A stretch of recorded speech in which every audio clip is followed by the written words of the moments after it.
Pork belly on snow, or Yukinabe in Japanese, is one of the easiest comfort food. It takes from start to finish less than 15 minutes to make, and it's really easy on the tummy. The key ingredient, the snow, comes from the daikon, which also doubles as a weapon. If you don't have access to daikon, you can use turnip instead. So first, we make the snow. If you have a pretty daikon, you don't even need to peel it, but ours is a bit ugly, so we will peel it a bit.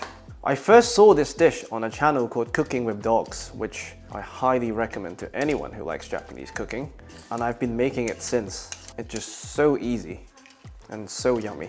Now, we grate some daikon. You will need a grater for this recipe. This is not optional. You pick the hole you desire, and you go. You want to grate quite a lot of daikon in this case because it forms the bed that the tofu and the pork belly sits on. Once you have enough to cover the bottom of your pan, you take your pot.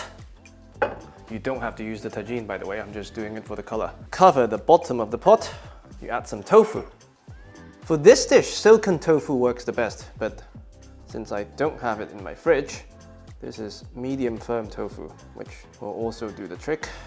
Now, when I made this for the first time, I was really greedy, and I added way too much pork belly that it took ages to cook and they were sticking together.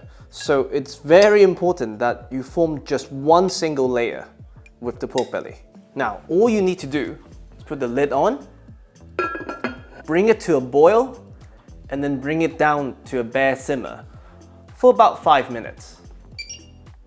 If you don't have a non-stick pot, you can always add a bit of dry seaweed at the bottom as a trivet to prevent it from catching. Once you hear the sizzle, you lower the heat. After 15 minutes, not 5. Now we're ready. It took a bit longer because of my stupidity of insisting on the tofu presentation, so it didn't cook evenly. I had to basically move the pork to the sides afterwards. So the moral of the story is, don't do that. Distribute everything evenly, it will cook much quicker. And now, we can plate. You can serve this as is tableside and people can take whatever they want. Or if you want to portion it, I would take some tofu, take some beautiful snow, and then take some pork belly, of course. I didn't salt this because we're gonna add the ponzu sauce. So I'm using yuzu ponzu, which you can probably buy online quite easily nowadays. If you don't have access to ponzu, you basically need equal parts citrus and soy sauce. And then, add some chives for some brightness and of course for color. If you don't have chives, you can use the green part of a scallion. Now, the ponzu goes on top. Brilliant. And there you have it. Pork belly on snow. I really hope you enjoy.